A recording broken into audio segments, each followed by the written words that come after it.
We do apologize for that abrupt break earlier. We had a little technical glitch, but you know that our technicians are always working around the clock, so it's been fixed. So thank you very much for staying tuned. You're welcome back to the show. This is OG today here on GHOne TV. It's now time for the sports chat with the man who's always outside. This time around, he's inside.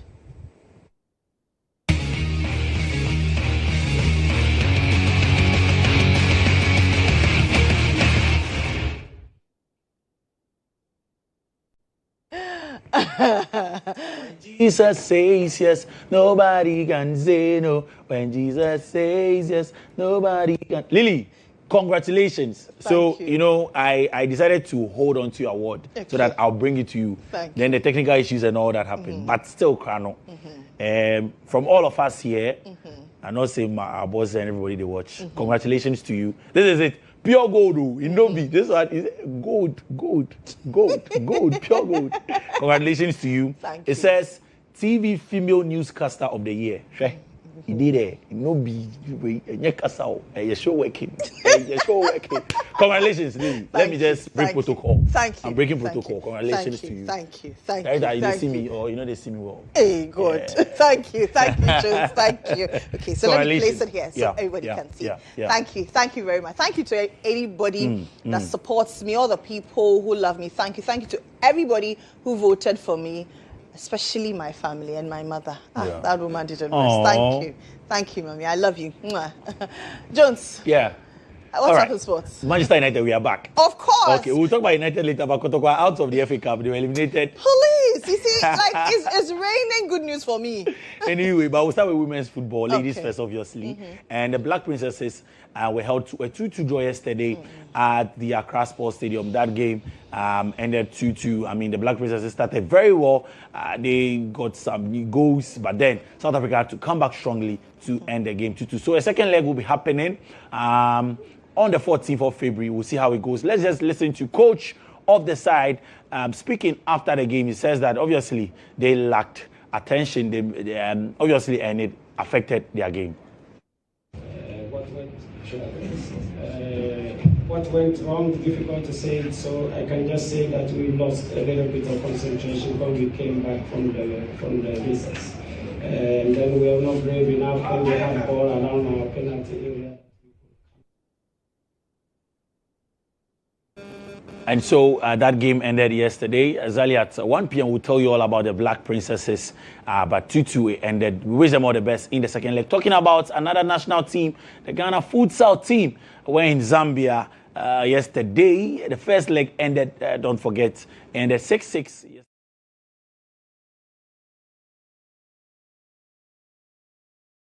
Stronger, learn their lesson. In fact, they were in Zambia. They got to meet the president with all the fugu and all the issues around. But then they had to lose yesterday 2-0, 8-6 on aggregate. Let's head to the FA Cup and tell you about Aduana Stars. Aduana Stars, or Aduana FC, they eliminated Kumasi Asante Kotoko on penalties yesterday. That game ended 0-0. Captain O'Neill had a goal, a penalty he missed, and then the game ended 0-0. We went to penalty shootout. Kotoko were eliminated 4-2 on penalties. Great goalkeeping from goalkeeper Prince Osei to make sure that his team gets to the quarterfinals of the FA Cup. We wish all the other teams all the best. Let's get to see the results from the other games in the FA Cup, and obviously 11 Wonders also were at home and lost to Atram Devisa by 4-0. Nations FC 2, Swedro All Blacks 1. Midiama and Samatex played out a 0-0 draw. True Life were at home and lost to Kwando Hearts of Lions. True Life knocked out Accra to Folk, but then they were not strong enough to knock out Hearts of Lions. Dreams FC 4, Interlice 2.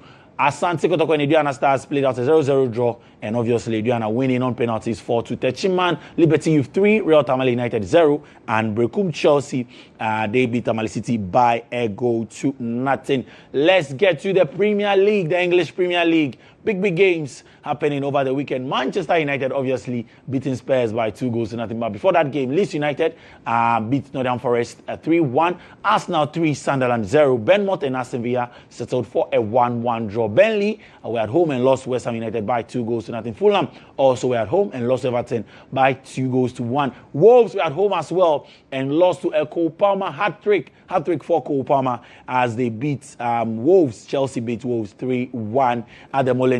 And Newcastle were at home as well and lost to Brentford. A lot of away wins in the English Premier League. Brighton also at home losing to Crystal Palace. And then Liverpool also at home losing to Manchester City. So Manchester City coming from a goal down to win that game 2-1 in there. Let's see how the table is looking like in the English Premier League.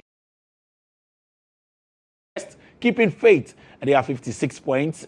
Second, Manchester City with 50 points. Aston Villa third with 47 points. Manchester United have moved fourth with 44 points. Just 3 points between themselves and Aston Villa. Chelsea behind United with 43 points. Liverpool are set with 39 points. Yeah.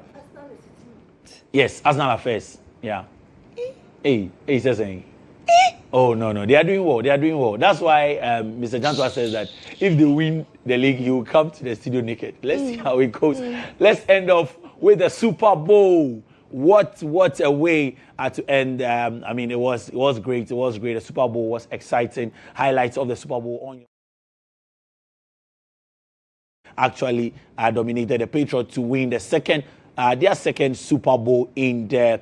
It's actually ended 29-13 in favor of the Seahawks. Defensive performance for the ages from the team, and I mean their coach and coordinator helped the team to get that one in there. So congratulations to the Seattle Seahawks beating the New England Patriots in there. I mean, I'm a Patriots fan, but it didn't end well. 29-13 in there. So that should do it for the sports chat this morning. Do join us for the game at 1 p.m. We'll tell you all about the Super Bowl, tell you all about the Black Princesses, the Ghana Premier League, the FA Cup, the English Premier League as well, and then some highlights from some Ghanaian players abroad. I am Jones, ADZI, and of course, we outside. Back to you, the award-winning down ball. Show work. Thank you. Thanks for the sports update. Yeah. Take a break here. When I return, my guests will join me. We'll do a bit of postmortem of the IRC East primaries. We'll talk a lot more about the cocoa sector and other issues. Please stay with me.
Today here on GHOne TV. Now, every time we eat food and sugars are trapped between our teeth, leading to tooth decay, gum disease, and in some cases, foul breath. Brushing your teeth every morning and night with Pepsodent Charcoal and Pepsodent Herbal toothpaste helps a lot. Now, Pepsodent Charcoal is made of a fine blend of fluoride with a unique combination of natural charcoal, mint, lemon, and zinc to whiten your teeth, strengthen them, and remove bad odor from your mouth. Charcoal white gently polishes away tooth stains and naturally restores your bright smile. For herbal lovers, try Pepsodent Herbal toothpaste, which is infused with a unique blend of green tea and herbal tea extracts, formulated to repair and protect your gums while giving an all-round cooling sensation. Pepsodent Herbal releases, repairs, and protects gum tissue while giving you stronger teeth. Always remember to brush your teeth in the morning and before you sleep at night. This is very, very important. Pepsodent has been educating Ghanaians on how to brush their teeth for the past 25 years. Pepsodent is recommended by the Ghana Dental Association. Pepsodent gives you the opportunity to talk to a dentist for free.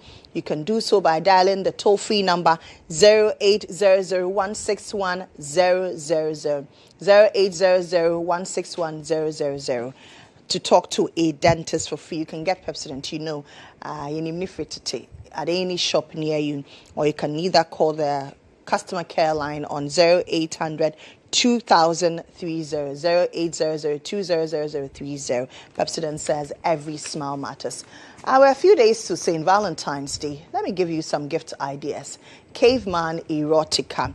Now, Caveman Erotica is not just a watch, it is a confession. It is forged for the bold and worn by those who understand that luxury is not loud but deliberate. Every curve, every finish, every measured second speaks to intimacy, power, and unapologetic self-expression.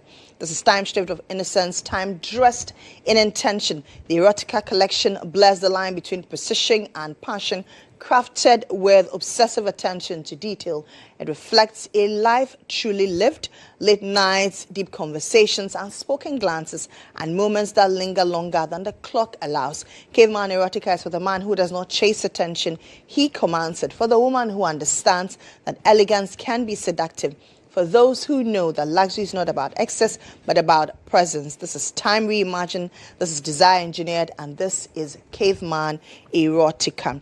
You can get Caveman Erotica by logging onto the website www.cavemanwatches.com, or you can call or send a WhatsApp to the number 055-855-2046.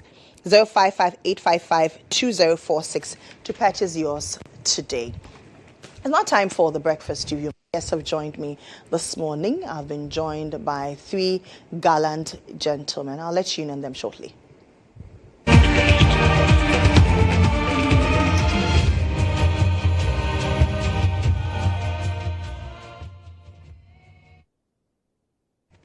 This morning, I've been joined by Hamza Soini Esquire. He's a private legal practitioner and a member of the NDC communications team. NDC is in the news.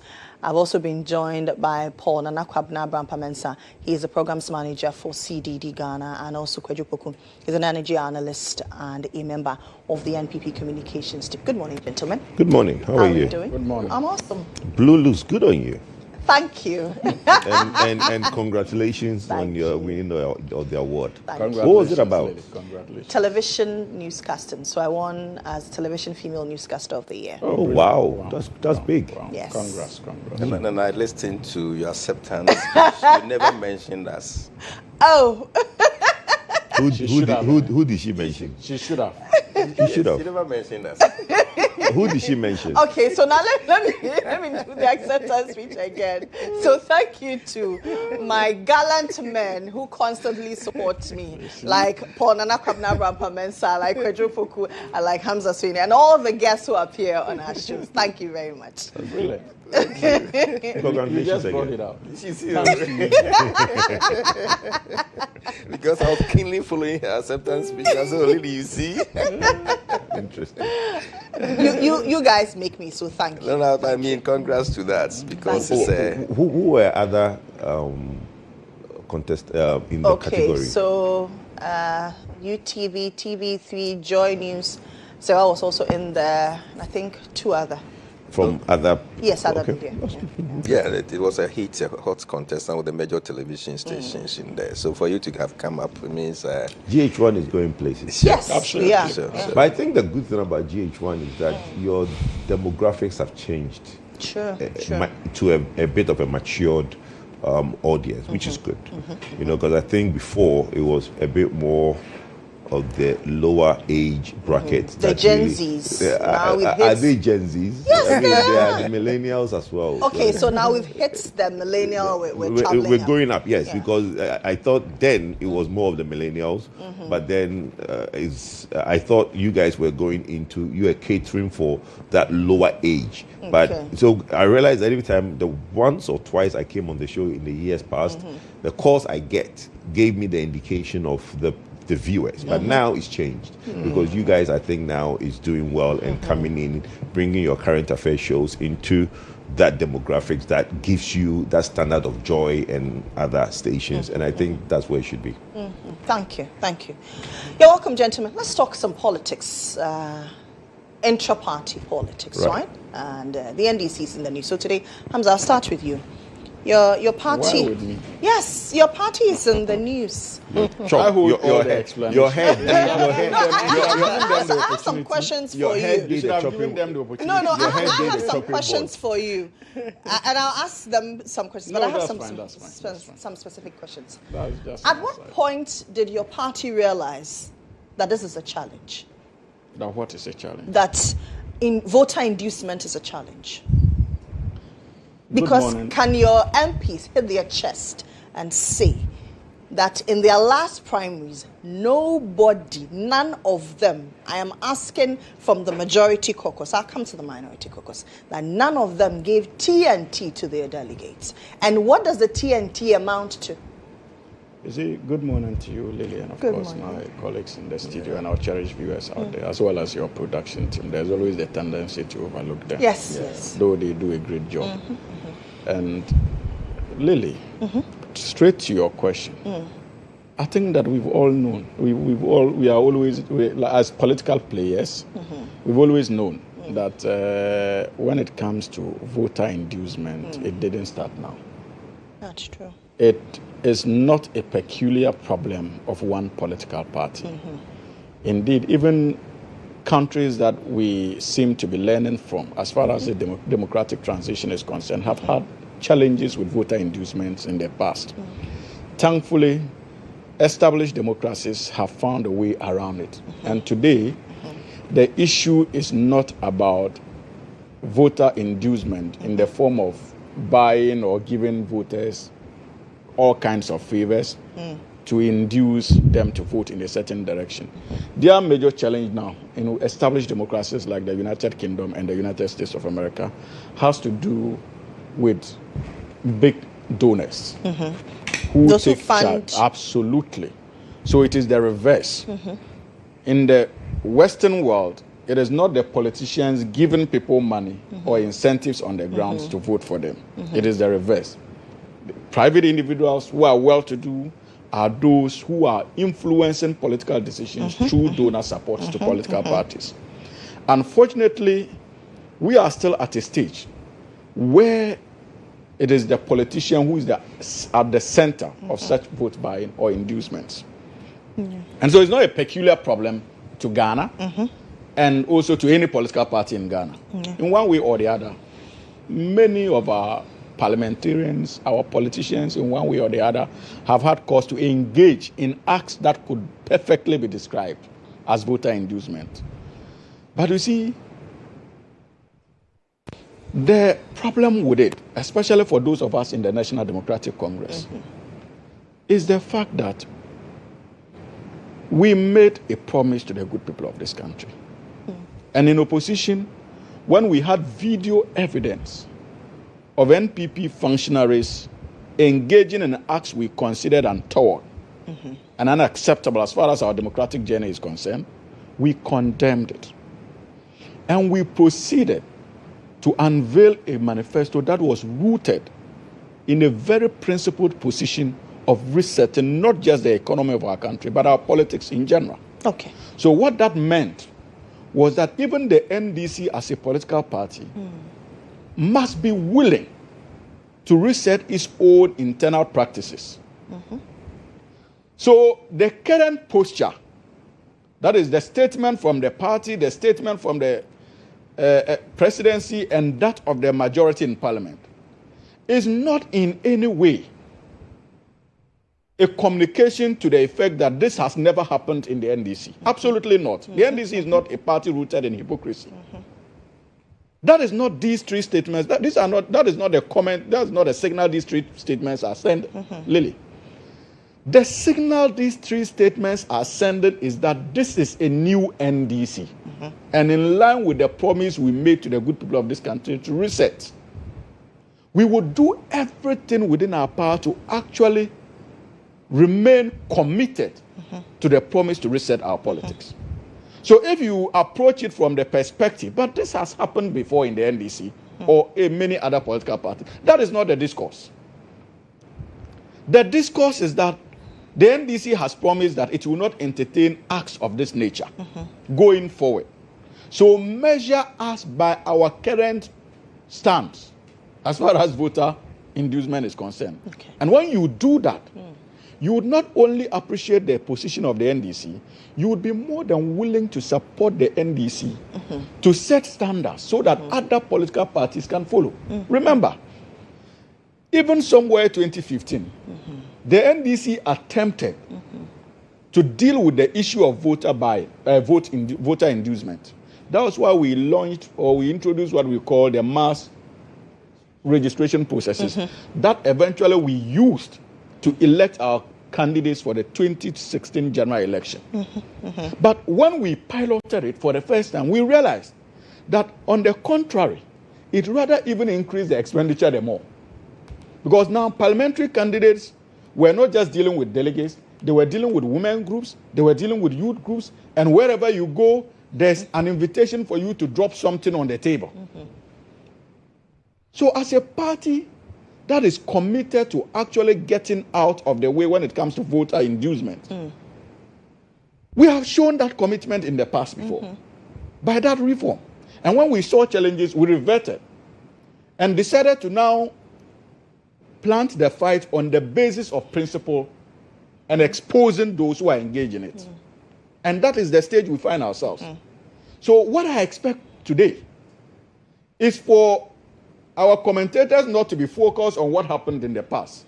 They must take advantage of this signal that the government and the party is sending to rally around our collective desire to run a democratic system that is not influenced by voter inducement in the form of money. I feel sorry for those who participated in the Ayawaso East election. Why? And it is sad that there are those we would have to use to signal to the entire country that the party is not willing to entertain this. But Lily, this is a golden opportunity. That's what we call in political philosophy. There's something we call dialectics. Thesis and antithesis will give you another form of synergy, synthesis. Now, there's we already have the thesis. And the thesis has been that, look, this has happened before. Now the NDC has provided us with an antithesis. So what really are we going is to the take advantage of it to actually bring about change? Because that is an opportunity. Hamza, what really is the NDC against? Is it the sharing of television? Is it the sharing of supposed rights?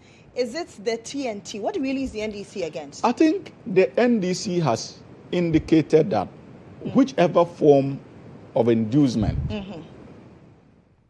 that we are talking about, it must be condemned. Okay. But you see, I think what drove this action is not just TNT. Absolutely not. But rice, motorbikes, television sets. This is not the National Democratic Congress some of us knew. Okay. And we read about, even before we became politically active. This is clearly strange to the politics of the NDC, in the sense that, look, we've had, like I said, we've had isolated incidents of that happening in the past. But I think that the level at which it went and the confidence with which people owned up to say that, okay, I have done this, I have done that, actually ruffled shoulders. And there was a need for the party to act. And if my people are monitoring, especially our party supporters in Ayawasi, this is not a decision against one candidate. And if I remember correctly, the allegations of inducement, I think, came against about 3 of the aspirants. The widow, Baba Jamal, and the party chairman. And the chairman, yeah. So it is not a target on somebody's back, like the Honorable Baba Jamal. Absolutely not. Unfortunately, these allegations are against the 3 of them. So we would allow the party to carry out its investigations and proceed on the basis of the report to take action. But it does not mean, Lily, again, that even the majority caucus, those who have signed the release, calling for the cancellation of the results, it does not mean that in the past they themselves did not engage in acts. That could be a bit problematic. Exactly my sentiments. But you see, it does not mean that. But the most important thing is the willingness now to demand that things are done properly. Okay. And that is what, as a country, we have to take advantage of and appreciate the angle the NDC is coming from. Mind you, many of these aspirants, Kodjo has contested before. Many of these aspirants, even though they pay those things, sometimes they are not happy to pay it. But nobody is happy to pay. Exactly. They are not happy to pay it. So you will see them as MPs seated in parliament, and your simple explanation of what is happening is that, but you all did it. Possibly they never had the opportunity that we have today to correct the system. So if the opportunity presents itself now, it doesn't mean that they must sit aloof and watch it to continue when they themselves are not happy. Because that is the standard of politics we seem to have created. And the time has come for us to move away. Way too long. Way too long. And the time has come. And that is why for me, this one is not about NDC and PP. Is it just the aspirants? Because there were allegations of some people. There was a regional minister. We saw videos of some of the aspirants' supporters hooting at her. And the allegations were that she was sharing rice to delegates. Is the umbrella party saying that they are going to expand this particular investigation to cover everything and not just the aspirants? Absolutely not. That is why it's an investigation. Okay. That is why it's an investigation. We've had instances where delegates themselves demand across board, not just the National Democratic Congress. In the last NPP presidential primaries, we saw it in the NPP presidential primaries. We saw it. In their primaries to elect their various parliamentary candidates for the 2024 general elections, we saw it in unacceptable proportions. Yeah. And that was why the NDC said that this must stop. And so, Lily, this is an opportunity. The investigation would tell us. It should go, and I'm pretty much convinced that it would go beyond the fact that this person gave this. It will proceed to make recommendations. And even if the delegates themselves are part of the problem, I am sure that the committee will come out with ways for us to deal with these challenges. But mind you, this is not politics as usual for the National Democratic Congress. It is not, that is the reason why the party has indicated that the findings of the report should be out by tomorrow. Because, and people are worried, Lily. People, including some NDC people, some MPP people. I hear my friends in the MPP refer to it as settings, the approach of this government. And that is PR. If only they could engage in this PR in the past, I'm sure we would have made meaningful progress in communicating, even in terms of posture and PR, to the delegates out there that this kind of politics must stop. But for the first time, we are having the presidency of the Republic of Ghana itself issue statement on the basis of allegations of vote buy. The party proceeded to also issue a public statement to condemn what we consider unacceptable practice. Our majority caucus in Parliament has done the same. We've never had this kind of synergy in the past. In the past, people were shielded. They were defended when many of these allegations were brought out by media practitioners such as yourself.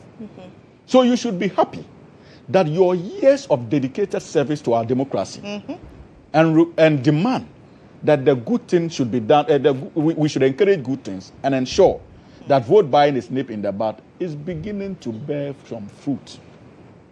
Because we have decided to put the spotlight on ourselves as a political party. What more encouragement do you need as media practitioners? Okay.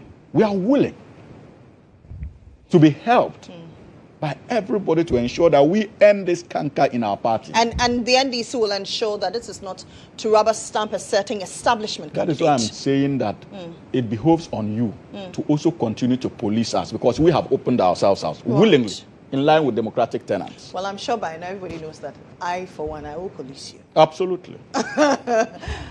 Paul. And we expect nothing less. Exactly. Paul, you have done extensive work on cost of politics in Ghana. Yes. This is not new to you. I'm sure that when you saw the statements flying around, as usual, think, oh, this is gimmicks as usual. Do you think this time around a political party, and by extension all political parties, will be able to crack the whip on voter inducement? Thank you, Lily, and let me also say good morning to our listeners. And since this thing started, myself and my colleague, Dr. Kodjo Asante, have been speaking, and we always congratulate the NDC, and we acknowledge the steps they've taken so far in denouncing the people involved in this act. That singular act needs acknowledgement, because in the past, you rather see party gurus, the structure, coming to defend, and in defending in the tone of equalization. That has been the structure of the country now. So for the party structure, for the governments and for the caucus in parliament to have come out to condemn it and demanding action itself is a right step that we need to follow. As my colleague said, that is a good step.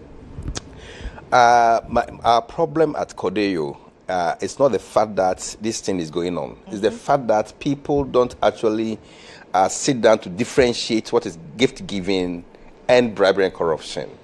And that's the aspect I pick from, because all these things are things that we've been discussing over the years. That's the aspect I picked from the videos online yesterday. And then let me greet my good friend Baba, because I worked with Baba when he was in government, the previous government, in his ministry, that we were doing some project that we needed to validate with him every month. So I worked closely with him. And then he was trying to ask the journalists, if I gave you something now, wouldn't you have taken it? And what is wrong if I dash something to people? It's something that I do normal. And so I don't think there's anything wrong with it. And when you listen to people who also got some of the items, they said it's normal. What's wrong? Because we have normalized. Yes, it's normal. So I will come there. What I think is lacking, and I in addition to the cost of police data, I also went through specific Ghana regulations and what they say. And I believe when you pick the PNDC Law 284, and it defines what it is, it said Section 41 defines bribery as giving, lending, or promising money or valuable consideration to a voter to induce them to vote or refrain from voting. It also applies to voter who receives it. Right. So it does not demand the person, only the contestant to be. And when you go there, the offense, Section 42 prohibits treating, even giving, treating drinks, food, close to elections. So when we pick our laws, it's some of these things that we are trying to justify is lorry fare, somebody says it's eggs, something. They are all part of the treating. And you can go in for 2 years, whether you're a giver or a taker, and the person who is involved in the elections could be barred from contesting an election for up to 2 elections. Okay. And when you go to the OSP, somebody was arguing yesterday, that's why I picked out too. They said, what role has OSP got to do with elections? And when you look into at 959, it gives the OSP a role to investigate any corrupt allegation and has the power to prosecute same. When you go to the 1992 Constitution, while it said disqualifies any person from being a member of parliament if they have been convicted for any offense, including bribery.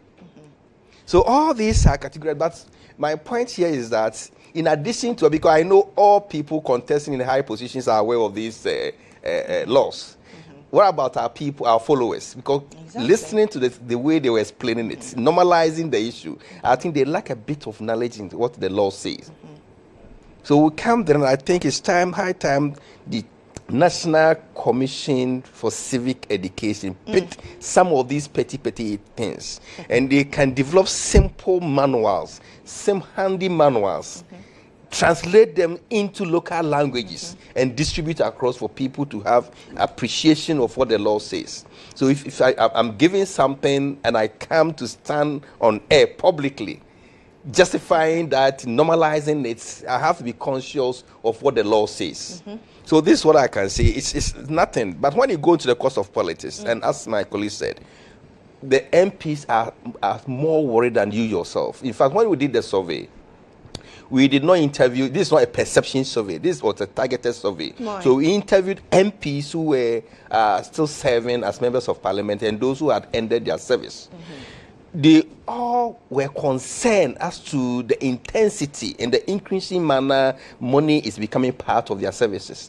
And they were asking themselves, how could they stop? So it got to a point, my colleague Dr. Asante asked them to develop a project with CDD Ghana or Kodjo, so that they will do some roundtable and CDD Ghana will own it and probably push something as private members bill to see if it will go through to first something. But I asked myself, we had the same thing about vigilantism, and we proposed Vigilantism and Related Offences Act in 2019. We are still not using the act. So if special bill comes around vote buying, what different would that be?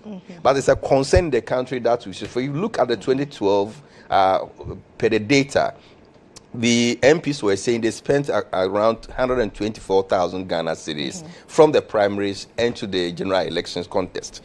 In 2016, it increased to 233,000 Ghana cedis in the two elections, the primaries and the internal contest and the general elections.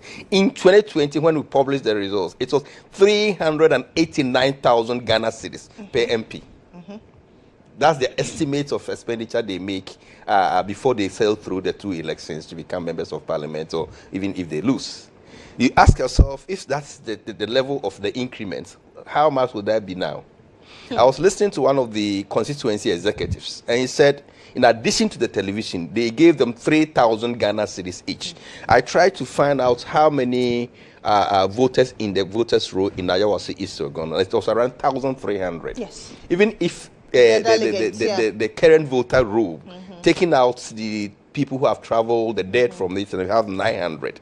And you decide to even poach 700. It means you are paying 700 times 3,000 Ghana cedis, plus the television and other goodies that was voted. How much are you going to earn per year as a member of parliament in case you won?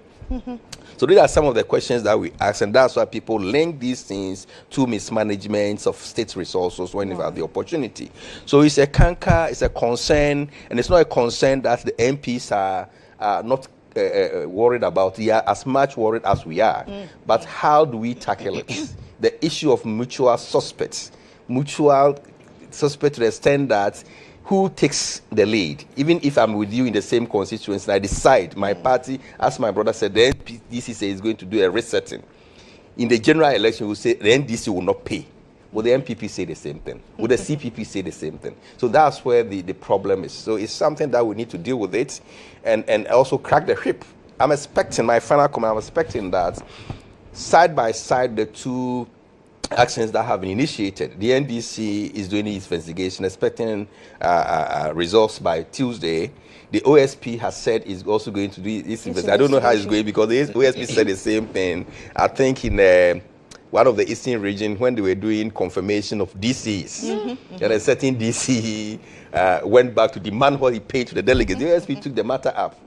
I didn't see how it ended, so I'm not sure. Even if the OSP went into this one, how it will end. But looking at the laws here, we have laws that back this bribery and corruption. I think it should be followed to the latter. I don't want the internal party processes to compromise the legal one that borders on criminality. Kodjo? Are we treating this with the OSP or we treat the OSP separately? You can merge. You can merge it, okay. Right. You see, as long as there is a taker, there will be a giver. That's And when you are advising the cat, you should also be advising the mice. Because without the noise of the mice, the cat will not react. Sure. The most important part of our law is that it's not we don't have enough laws. We have plenty laws. The problem is enforcing of the law. If you look at the act which my brother refers to, which is the PNDC Law 284, which was amended in 2006 and became the 699, right? You realize that it gives clear indication of what bribery, under the section of bribery, which is voter inducement or vote buying, whatever you want to call it. It gives clear indication of what it is. Now, we've seen videos on election day where the police are milling around. There's a corner where people are going, and the cameramen are actually filming them. They take the envelopes, they take the money out and throw the envelope away. That is clearly against the law. Yeah. Okay? Why isn't the police arresting them? Why isn't the police arresting them? Because it's against the law. Is it because the police were only sent there to man the polling area and they were not sent there to enforce the law? We are beginning to treat certain things as if there should be special laws for everything that comes up. No, the law already exists. Now, my issue when my brother says that people say that OSP doesn't have jurisdiction.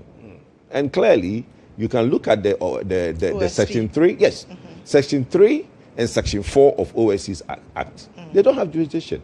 The reason they don't have jurisdiction is that, you see, and let me read, for the purpose of education, people will now say, what is he talking about?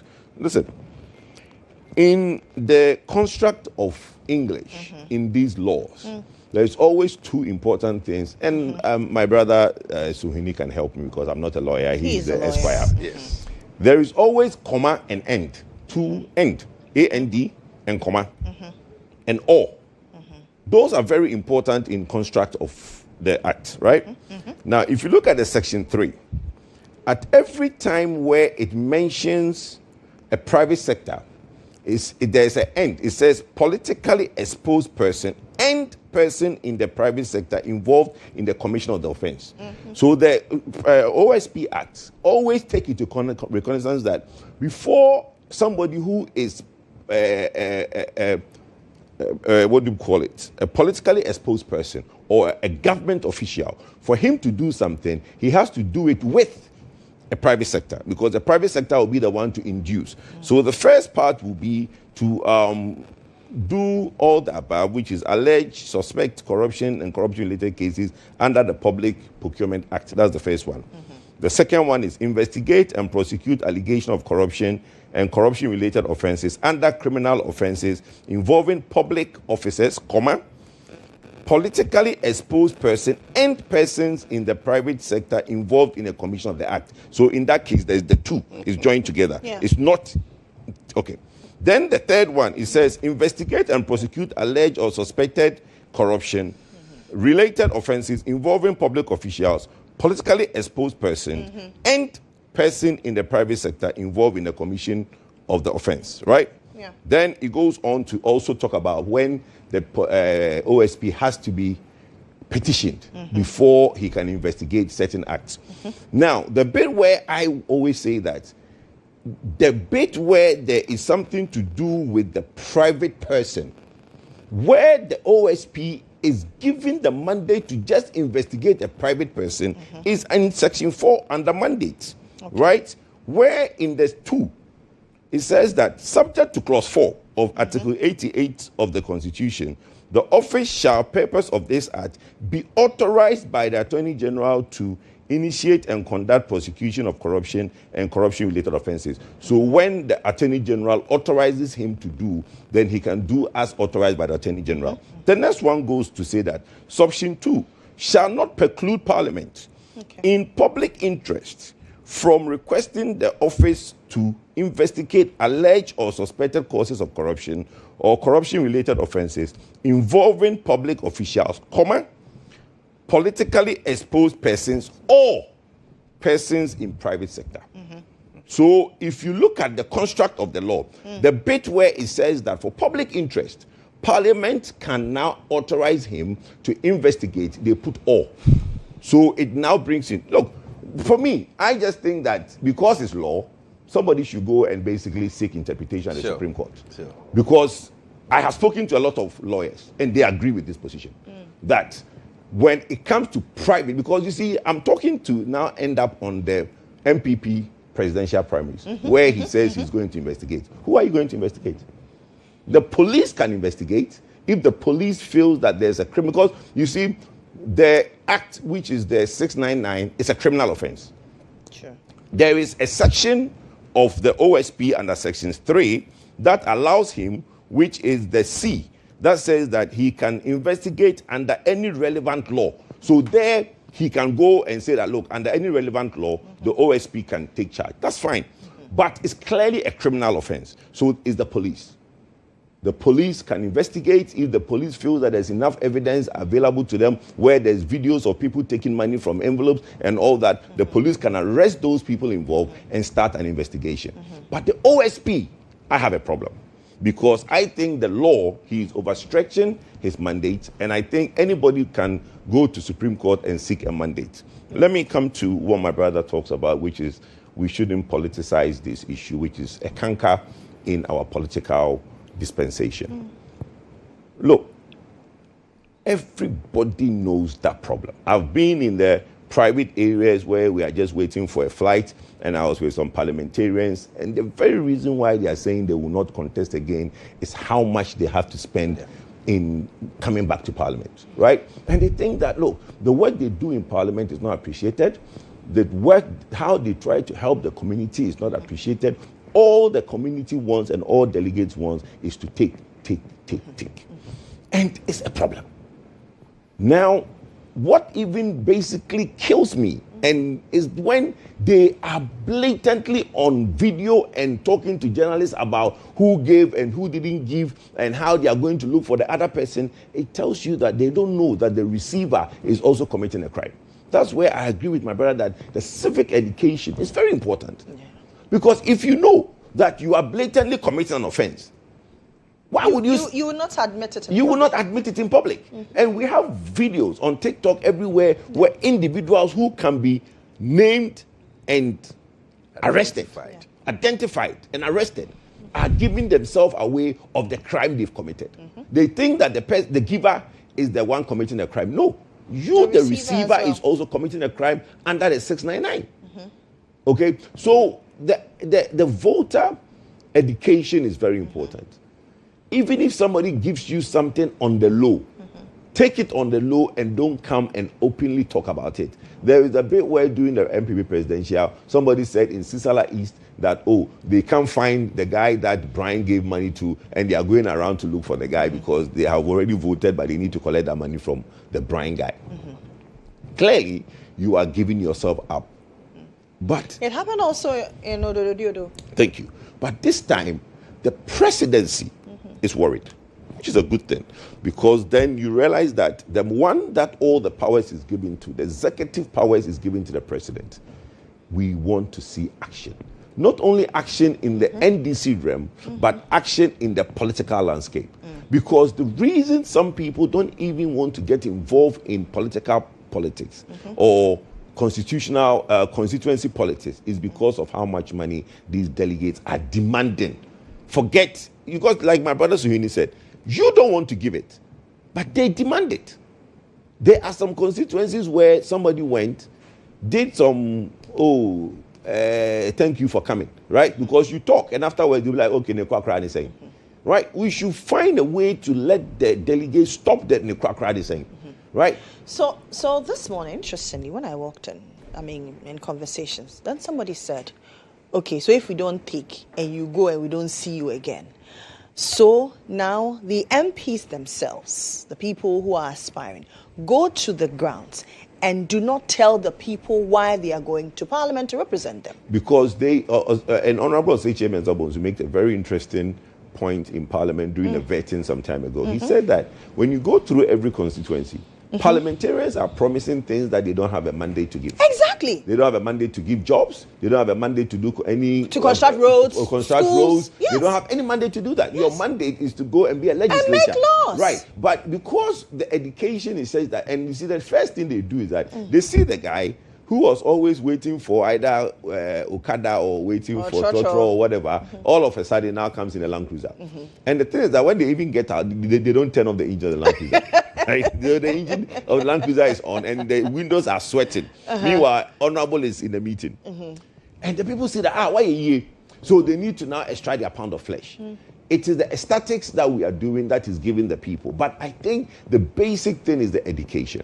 We have a long way to go in the extracting. They feel, say, well, you've gone to Accra, you've made it, so they should extract. But when people say that we don't see you, it's falsehood. Because every MP now going into their constituency every weekend should carry a certain amount of money. Because... And you see, if I am allowed to come in here. Oh, come in. Yeah, go ahead. I don't think that I entirely agree with your reference to Oseche Mensah Bonsu's position to the effect that the only mandate of the MPs is to make laws, especially when we have a litany of laws. That gives them the mandate to do other things apart from the making of or promulgation of laws. An example is the District Assembly's Common Fund system. Right. If you are making allocations on the basis of a formula, that gives a certain percentage of earnings to members of parliament. Yeah. And they are taxed to do certain developmental projects. So clearly. But it's managed by who? By the assembly. It's managed by the assembly. No, but it is managed by the assembly, Yes. but they have a quota. So they would decide whether I want to build a toilet, whether I want to pay school fees with what is coming to me as a member of parliament, or whether I want to build markets. And I'm telling you that for us to actually leave them to concentrate on their mandate, then we must even begin looking at many of these laws that are designed. Do we need to amend them? If need be, if we want them to focus solely on the promulgation of laws, so be it. But you Let see, us give them that I mandate. get your point, but we also need to make the people understand that it is not entirely your money. It's just a quota. That is allocated to you. No. Lily, you are not understanding the angle I'm coming from. No, I understand I am you. telling you that this is in direct response to the reference to Osei Made to Yes. Osei Yes. Sabonsu. And I'm telling you that that may not be the true situation on the ground. Whether it is the MP who holds the money or not, our laws allow a certain percentage of DACF to be used reserved by the MPs in for doing development. other development. Those developments but the are not development laws they are talking they are about. making. I agree, but the development they are talking about in the constituencies are not the monies that those small DSU can do. So, but you see, if you start doing that, and the MP goes to campaign that I will build this market, I will get this done, I will get this done, I will support you financially to go to school. It is because they are emboldened by such laws and allocations like the DACF. That's one. Secondly, there's also another unfortunate reality of our politics which we must face. Which is? And that is the perception of a political party being in power. That's true. So I am contesting to be a parliamentary candidate. My party is in power. Naturally, I am likely to tell you that, look, I have the connections. My party is in power. I can go and get lobby. this road fixed. I can go and lobby to get you employed. I can go and lobby to get A, B, C, and D. These are the realities of our democratic process as a country. So for me, what is important, like Lily indicated, is the education. What is the National Commission for Civic Education doing? Are we empowering them enough to be able The commissioner to sat send the right education in the down? chair you are seated on. You and understand? she admitted that, see, our hands are tied. How? Because they don't have They money? don't have resources. Yeah, so They are not adequately these are- resourced, so how you do see, they do that? sometimes the way to bring about change is actually to empower And to educate. state institutions to take up the challenge, not the political class. No. That's the truth. And so there's the need for us to begin to have that discussion. Yeah, because, Let look at the him land on because the this manner point. in which they blatantly disclose tells you the lack of education on what act or crime they are committing. Because They don't know what the law They don't says. know what the law says. And they think that, oh, it is their right as a delegate to be given TNT. Is their right. They don't even know that the amount they are mentioning contradicts the law, and by so doing, they are committing a crime. They don't know that. Okay, so I think it's a call by both political parties to take advantage of what is happening in the NDC. But I have always said that, like I said here earlier, is that the NDC had mirage of problems, which some of them we have gone over, right? They are yet to go through. And they are tackling it in a way that will create internal friction. That's their own to resolve. But for us, on the other side, monitoring, we also have a lot of orphan seats.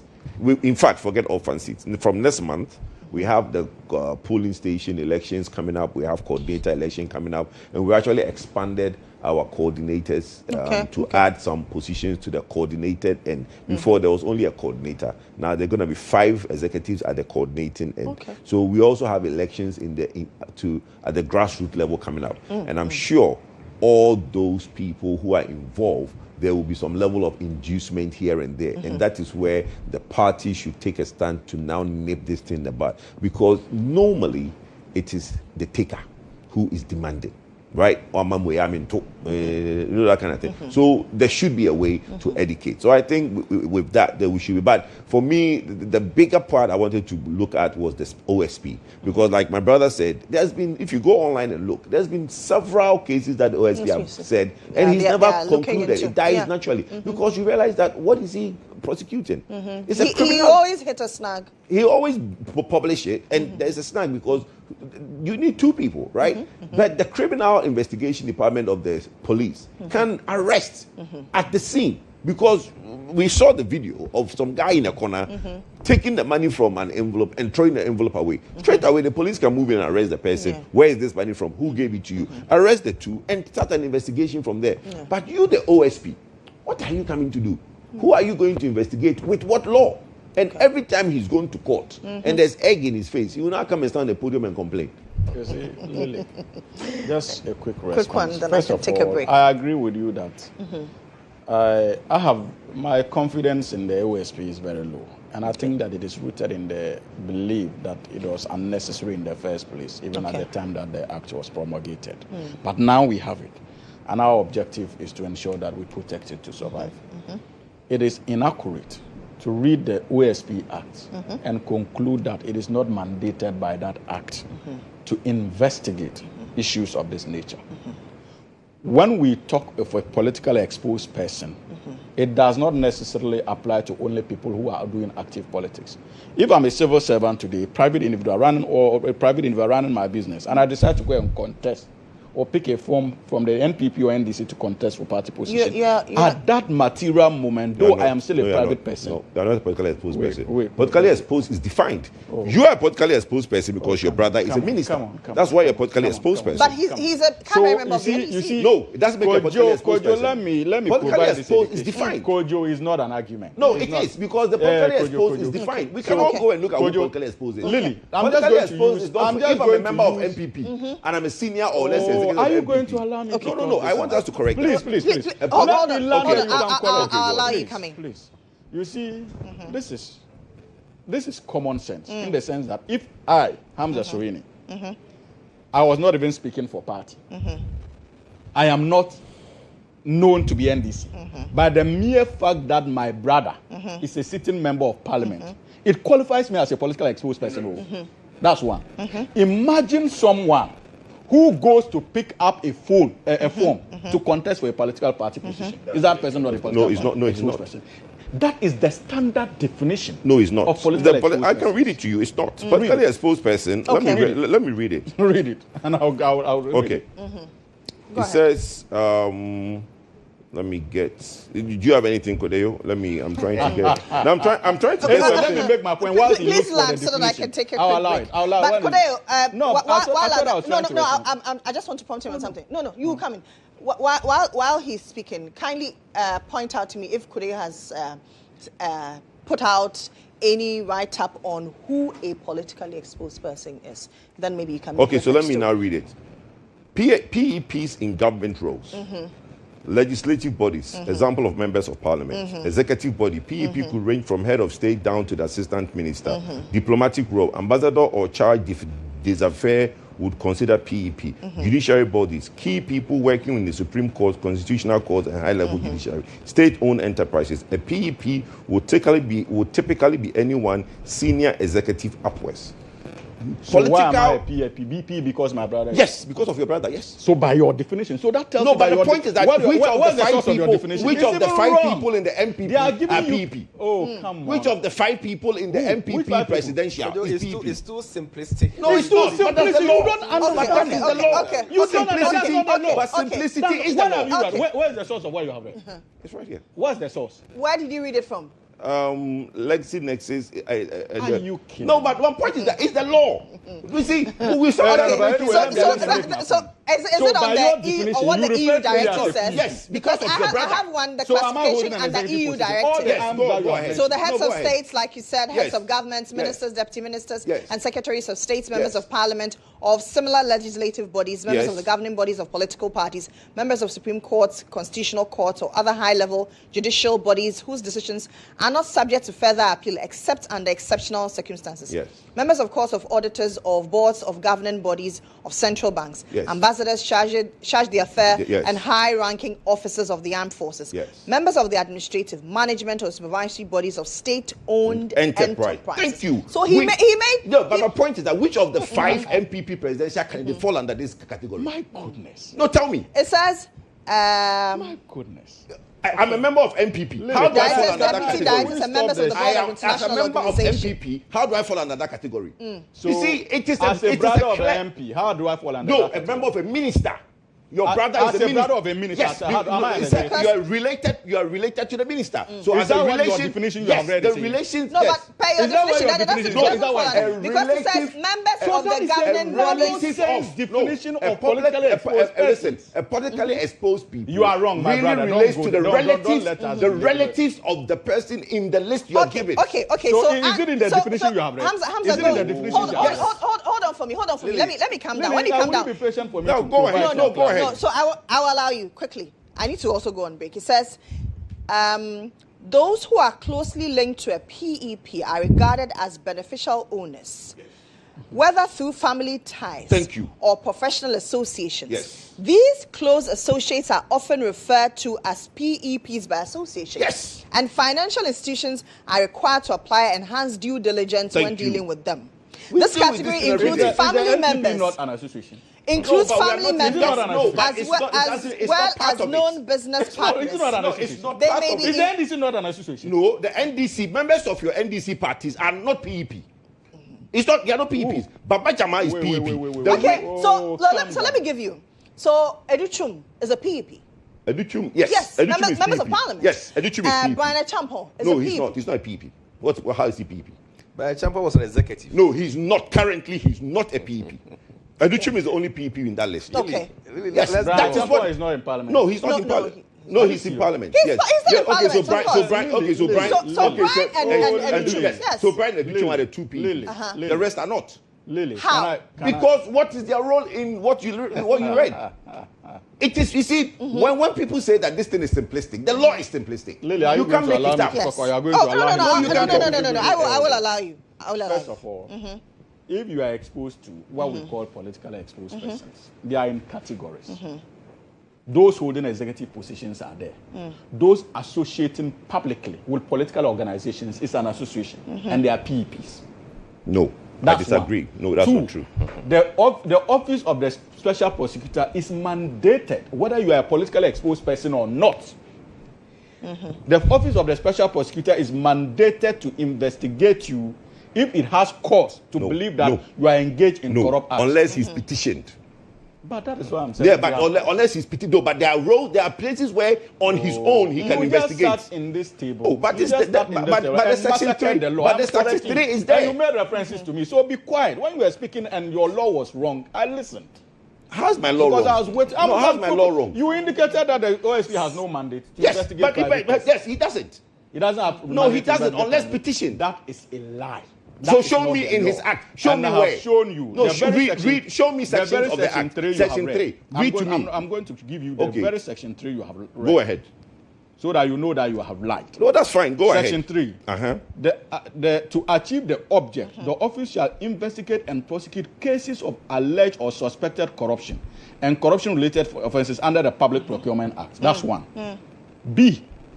investigate and prosecute allegations of corruption and corruption-related offenses under the Criminal Offences Act.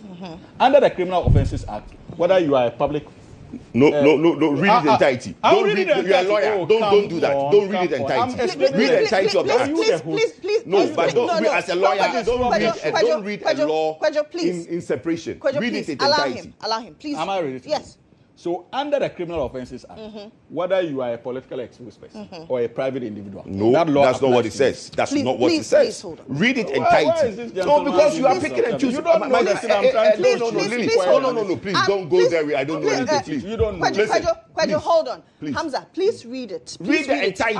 I'm Read the explaining what I'm entirety reading of the to you. section. Okay. Don't read it in part. Kodjo, No, but you're a lawyer. Kodjo, Please don't do the right interject. thing. Please don't interject anymore. Investigate and prosecute allegations of corruption and corruption-related offenses under the Criminal Offences Act. And I've explained to you that under the Criminal Offences Act, whether you are a PEP or a private person, you are liable to it. And the Act is telling you that he has the mandate to do that. And I'll end it.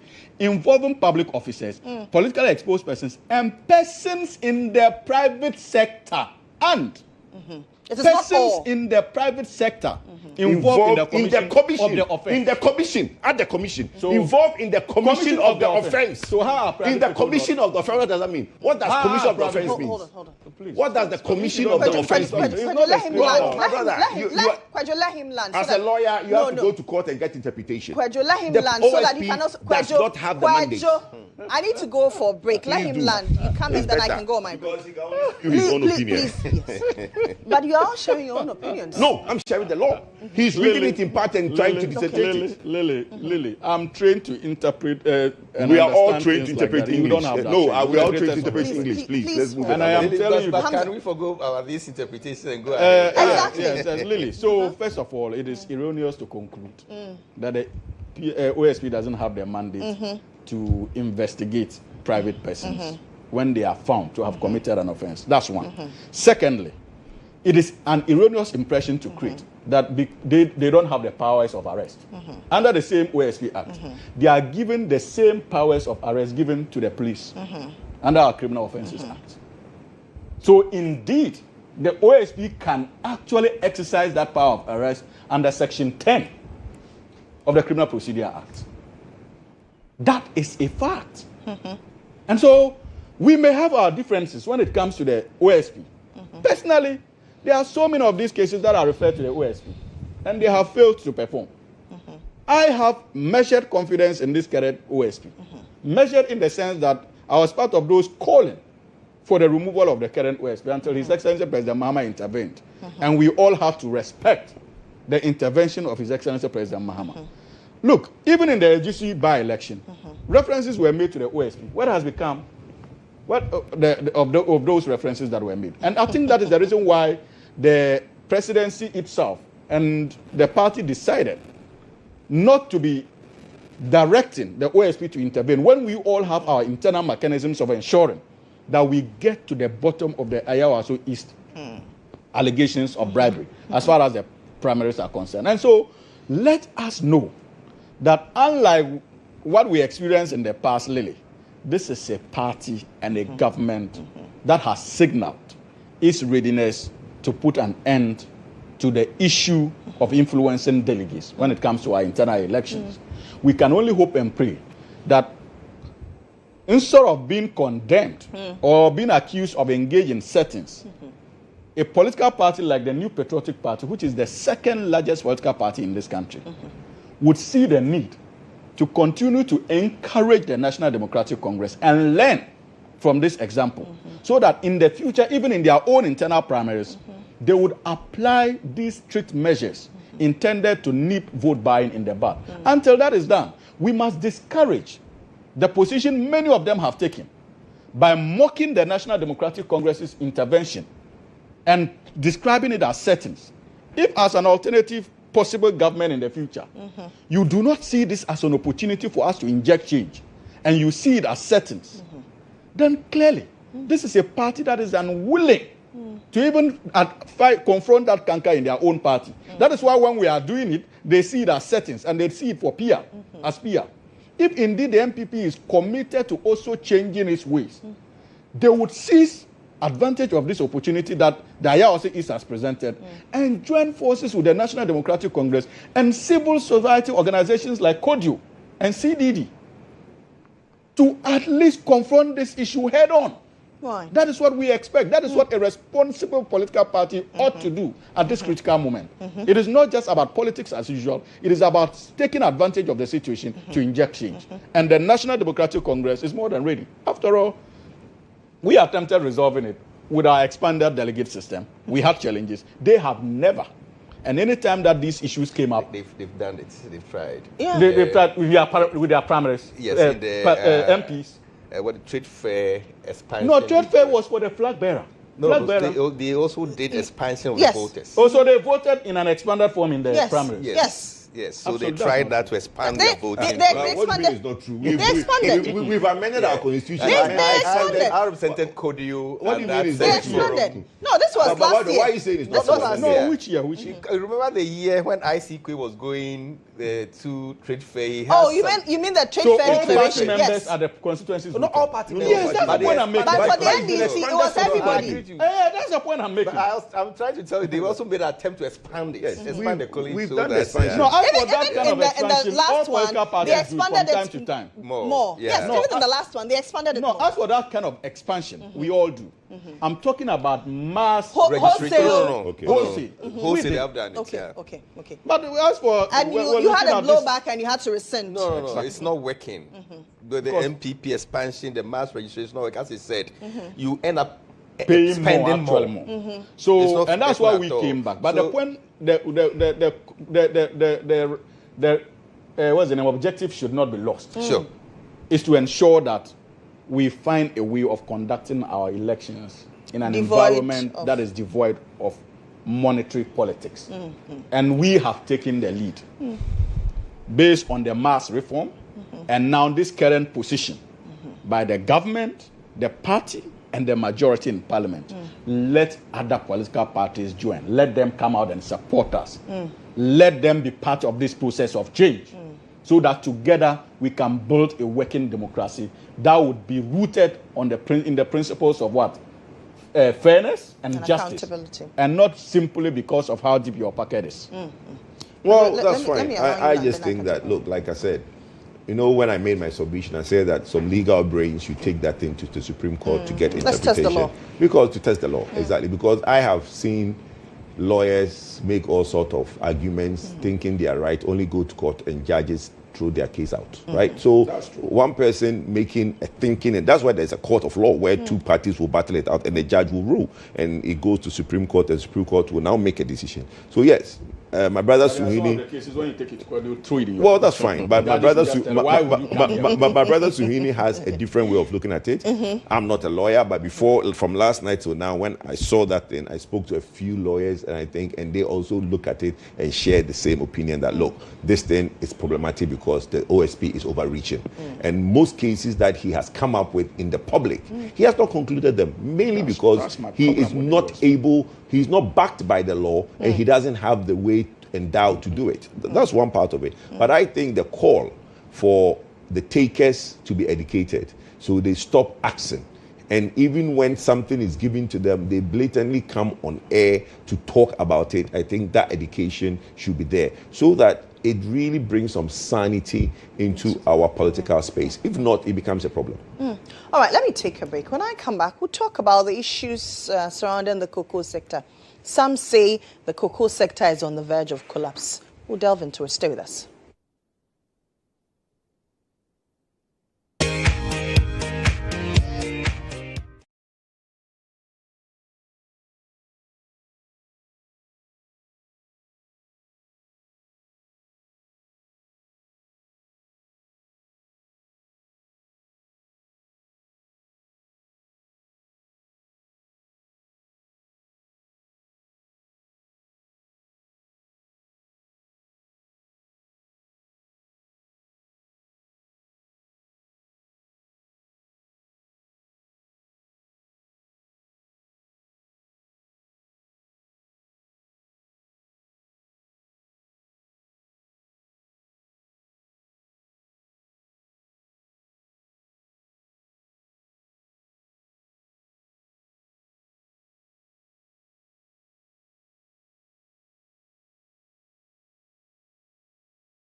Soyini, Paul Nanakwabna Brampa Mensah, and the Kodjo Poku. Now let's talk about the cocoa sector.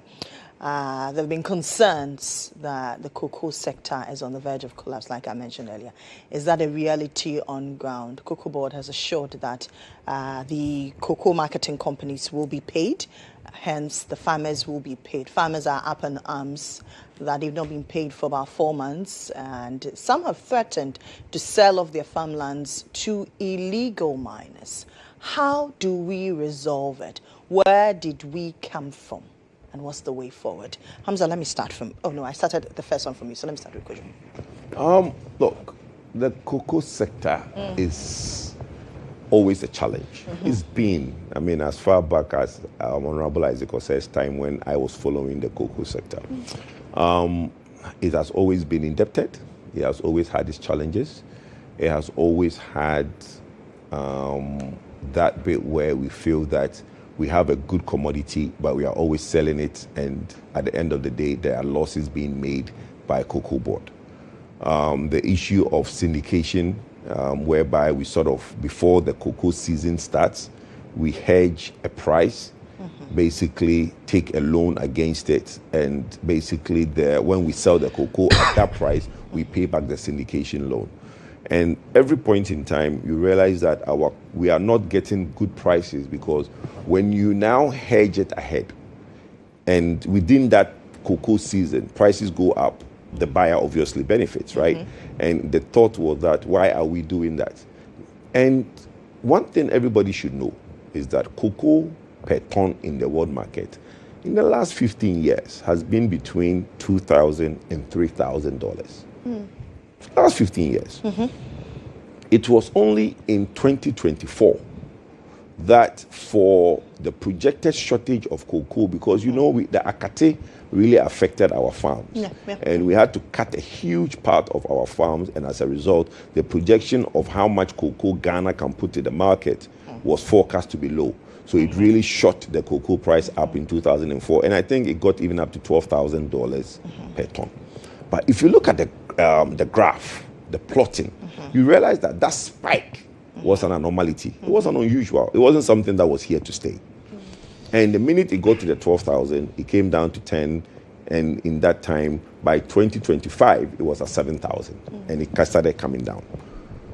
Where we found ourselves today, and I've heard my brother, Dr. Randy Abe, goes on air to say that, oh, there were debt, there were this, and that is why Cocoa Board was badly. Billion. Yes, but there has always been those indebtedness.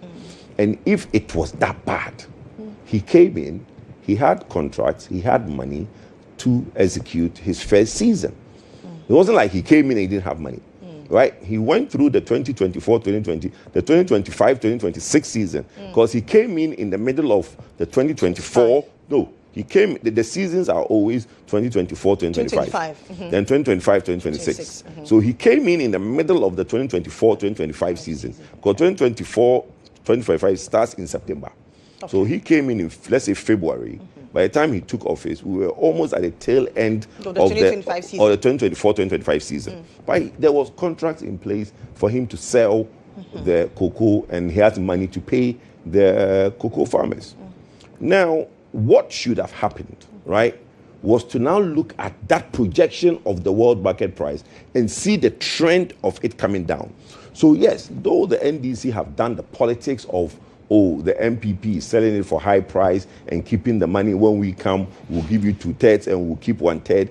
Even though they've done that politics, the reality when they came into government, when Atuforsen read his first budget, cocoa was around 7,000.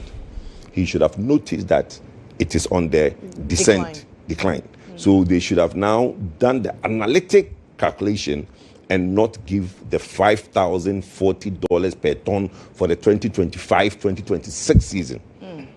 That's where the problem became. As far back as last year, September... What would you have preferred?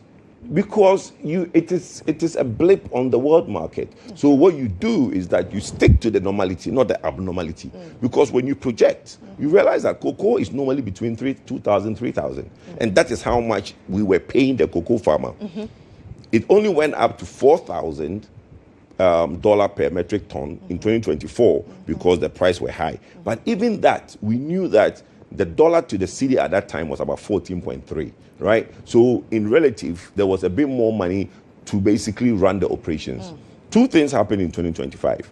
The dollar to the cedi came to 10 point something. Then the price was declining, and you had given the cocoa farmer what you promised, which is 70% of what you sell, which was your campaign promise. But what you didn't watch is that 70% of 7,000 is what you have now promised them. You didn't make it a caveat that in the sliding scale, when the price comes down, I'm only committing to 70% when the price, whether up or down. Okay. You committed to 5,040 per metric ton. Last year, September, I issued a statement and said that if this continues, the government will get to a point they can't pay the cocoa farmer. Last year, right? I sat on this platform about a month ago and issued a statement that the happenings in the cocoa sector, the only solution will be for Cocoa Board to go to the farmer and ask for a reduction in the cocoa price. You remember, you guys did a banner for it and put on TikTok. Come and see the insult I got. Oh, doomsday preacher. The same thing my brother called me the last time. But that is where we are today. Today, if you listen to Dr. Randiabe, the only solution is to go back to the cocoa farmer and ask for a reduction in how much we pay them. There's no alternative, because two things that affect the prices is, one, the dollar to the cedi is low. We are now doing 10.9 or 11, depending who you are talking to. And the world market price is now correcting itself. Now it's at 4,000. So you are now promised to pay the cocoa farmer for the 2025-2026 season. You have promised to pay the cocoa farmer $5,040, while the world market price is 4,000 cedis. So that is the bane of the problem. How we got here, I have explained. The politics of indebtedness at Cocoa Board, yes. I always feel that contracts, fertilizer, all those things are overly inflated at Cocoa Board for purposes of rewarding politically connected people who work with Cocoa Board. And for me, all those things are wrong, right? It's happening in the MPP, it's happening in the NDC. It's nothing new now. And that is how the debt has accumulated. So if the NDC wants to look at it again, they should start by going to the cocoa farmer and apologize for the wrong politics, that, look, we can't afford to pay you what we promised to pay you. And going forward, we have to only commit to pay you maybe the 70%, but 70% of what the FOB is, not 70% of a set price. You understand? And that's the only way they can get out of this pickle. You want to come in before I come to Lily. It's good I came in, because as a son of cocoa farmer, I will not agree to him. I'll never agree. Let me save you that. You never agree for the reduction of price? I'm a son of cocoa farmer. Yeah, well, they don't agree with you. Yes, biases. Lily, I disagree with almost everything here. Well, that's fine. I don't expect you to disagree. agree. And you see, this is a difficult situation, not just for the cocoa farmer, but I think for even the government of the day. Sure. And I must admit that sometimes it can be so frustrating having to recount what happened in the past and why we are where we are at this critical juncture, especially when our mandate is clear. Whatever the liabilities we inherited, whatever the challenges that we inherited from the erstwhile NPP administration, it is our duty and responsibility now as a government to ensure that we write a story that is promising, we write a story that is fulfilling, and we write a story that can rewrite at least almost all the wrongs that we complained about when we're in opposition. Why? And the cocoa sector is no exception. I have had the opportunity of monitoring discussions around the sector, have listened to some of the cocoa farmers, and their frustrations are palpable. Yeah. We have no excuse or whatsoever as a government than to quickly move into action to try to alleviate the plight of our innocent cocoa farmers. And I was glad listening to the CEO of Cocoa Board, Dr. Randiabe, admit that indeed we are at a stage where we must first of all try to respond to the legitimate demands of the cocoa farmers, because they have supplied cocoa beans. They have not been paid. It is a fact. And it is the responsibility of this government to ensure that they are paid. And I was glad when he made an open commitment that they will do everything within their power to ensure that the cocoa farmers are paid. We are not insulting cocoa farmers. We are not in a banter of words with them, because we understand that they deserve to be paid. So there's a marked departure when it comes to treatment of cocoa farmers in the erstwhile NPP administration and what we are experiencing today. That is why you don't see us arguing with cocoa farmers, because we understand the situation they find themselves. It is not just cocoa farmers alone. Yes, even the institution that is mandated by law to manage it is crisis ridden.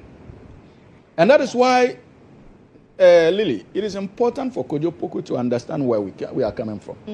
In 2016, when the NDC was handed over to the NPP, and President Mohammed was tagged as incompetent by Dr. Mahmoud Bawumia and his boss, Nana Addo Dankwa Akufo-Addo, His Excellency John Dramani Mahamai's administration still succeeded in handing over a viable cocoa board.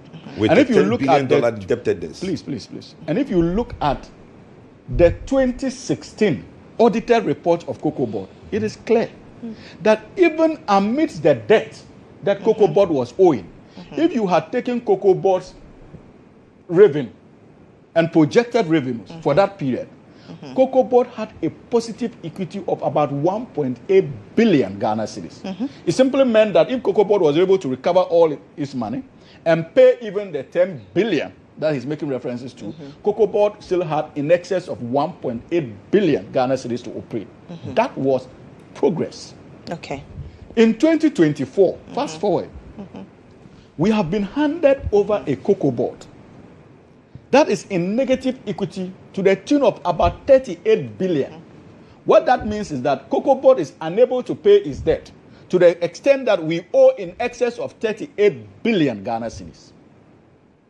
Even if Cocoa Board takes all the monies people owed it, it will still be in short supply of 3.8 billion. It has a debt of 38. As we speak today, the negative equity of Cocoa Board is 38. It's from positive 2016 to negative of 38 billion. It means that if Cocoa Board is able to mop up all its resources, take revenue monies from all those who owe it, they will still not be able to pay for their debt. They will still have an outstanding debt of 38 billion. That is a comatose organization. That is an organization that was dead after 2024. And mind you, this was the same thing they did with the produce buying company. Today, I am reliably informed that PBC is in court because of monies that it is owing to banks, because of the conduct of the SY administration. So that is what we have inherited. And Lily, when we talk about inability to pay cocoa farmers, it is not as a result of the decision of this government. And my brother made references to FOP price. When Datu Forson and the Agri Minister announced the FOP price, it was in the 70% price increment. It was in relation to the FOB price. So even if the FOB price is $6,000, $7,000, and it moves to $5,000, automatically you are entitled the 70% to that.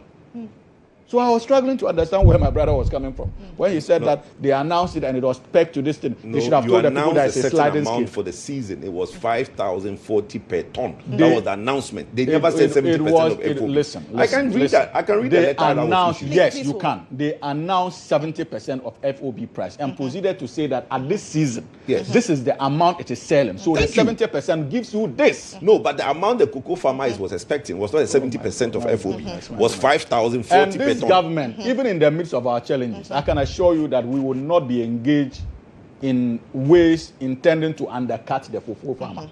We believe that the benefits of that industry must get to the average cocoa farmer more than even to the state. And we are committed to that principle, especially as a social democratic party. So the invitation for us to consider the possibility of cutting prices that we pay the cocoa farmers is something this government will not entertain. Now, Lily, this problem of non-payment is not a decision of the NDC administration. And like he explained, Dr. Randy Abbey inherited this mess. If you went for a syndicated loan between 2022 and 2023, and you failed to supply in excess of over 330,000 tons, At a time, the price per ton was $2,600. It meant that in your books, you had a debt that you could not handle. And so the following cocoa season, you needed to go and buy the cocoa beans from the people to the tune of about 330,000 tons to offset what you had borrowed ahead of time. Before you even begin making revenue to now pay for that year's season. And that was the mess they created. So many of the proceeds they made did not go to the cocoa farmer because remember that they were already owing in excess of 330,000 tons. So they were now looking for ways to pay for that and to supply for the new year season. Okay. I'm about to land, please. Now, because of the system, that was when the 60-40, I'm told, was introduced, where now the buyers on the international market were now willing to only pay 60% to Cocoa Board, for Cocoa Board to give to the licensed buying companies to also go and buy from the cocoa farmers. When the licensed buying companies, they go to the cocoa farmers, they won't buy 60%, they will buy 100% of the bags and supply 60 to government. And the other 40 will be debt they will give to government expecting payment. So that is what has accumulated partially and has resulted to a situation where it is difficult for the licensed buying companies to get their monies from government because government in 2023, 2024 did not make any profits. That is Cocoa Board. Did not make any profits. And that was under them. And these are the challenges we are faced with. And that's why I started my submission by saying that it is our responsibility to deal with the mess. But our cocoa farmers, we need to engage them for them to understand the kind of situation that was handed over to us. And there are terms we are engaged in trying to resolve it. It's not going to be resolved in a matter of a day or two. It will take time because the organization is no longer solvent. Remember that even in 2024, Cocoa Board had to borrow from Ministry of Finance for the first time. Cocoa Board had to borrow from Ministry of Finance because it was not viable. Even the cocoa bills under the domestic debt exchange program, Cocoa Board willingly went to the Ministry of Finance and said that we also cannot even pay for the cocoa bills. That means we didn't even have money to pay for the bills. Okay. So it meant that Cocoa Board by 2024 was a dead horse. And as a result of their poor management. Before my brother comes, let me correct something. What? Very important Okay. it's corrected. Please. Lily, I was thinking Two you'd give me things- like 1 minute. I need to hear from you. I Two do the things next I two. want to correct is the indebtedness that existed at Cocoa Board in 2016 Okay. and the indebtedness that exists now. In 2016, the indebtedness at Cocoa Board was 32.5 billion Ghana cedis. The difference with the indebtedness now is that by December, when they now handed over in 7 January 2017, the $1.8 billion in cocoa syndication loan they have taken, they have used all of it when the season was not over. So if they were leaving a debt of 32 billion, the $1.8 billion syndication loan they have taken has been exhausted by January 7th when the president took over. Which syndicated loan? Syndicated loan of Yeah, 1.8 in 2024, you didn't 2016. succeed. And 2016, please listen to what I'm saying. The debt at Cocoa Board in 2016 was 32.5 billion. Where are you getting your figures? Oh, my brother, That's a lie. bro, How is it 32? 32.5 billion now Ghana that cedis. it's 32 billion. So where are you getting that figure from? In 2016, Because in Where are you getting that figure in from? 2016, It's please listen to me. 32.91. Look, I have Are worked you in Cocoa serious? Board since Fofie. Okay. I do a lot of work with Cocoa Board. It doesn't Okay. mean that Please, you should though, lie. before Okay. Opuni came, Okay. I was doing things in No, Cocoa no, Board. but that's My a lie. facts in That's a Cocoa lie. Board, you don't even come close. Please, go and get your fact right. 32.5 billion Ghana Where are you cedis getting in this that. figures? Bro, listen, please Where's check your your source? source. Tell her so that she will just verify. Doesn't mean Where's that the in source? Tell her. from 2017 up till now, we have not accumulated No, more because debt. so what I'm saying to you is that, okay. listen to this very Please well. go ahead. The 32.2 Lily, what's the source? was inclusive. When Lily, they where is had she now getting that taken from? Where is she getting that 1.8, from? hold on. When they had now taken 1.8 8 billion billion of the syndication. of the syndication, they've used it up and the season was not over. Okay. So the Akufo-Addo government had to now find new monies from January 2017 to buy the rest of the season. Now, they keep talking about 355 tons of cocoa, which they now said is outstanding, which they now said that it was sold ahead of time and they now have to sell it to offset. The point I want to get across to No, him that we didn't say we now have to sell. You see, that's another. no, but that is a contract that was there. You guys keep saying that the contract you inherited, we have already taken the money, and you have to supply the cocoa to another No, contract. but Is that I what need you to said? know the source of his debt. What, my brother? Where my The source 32 comes billion from? is- Go and check your source. I'm telling you. No, but what's your source? You have not given me the source so that I can quickly verify.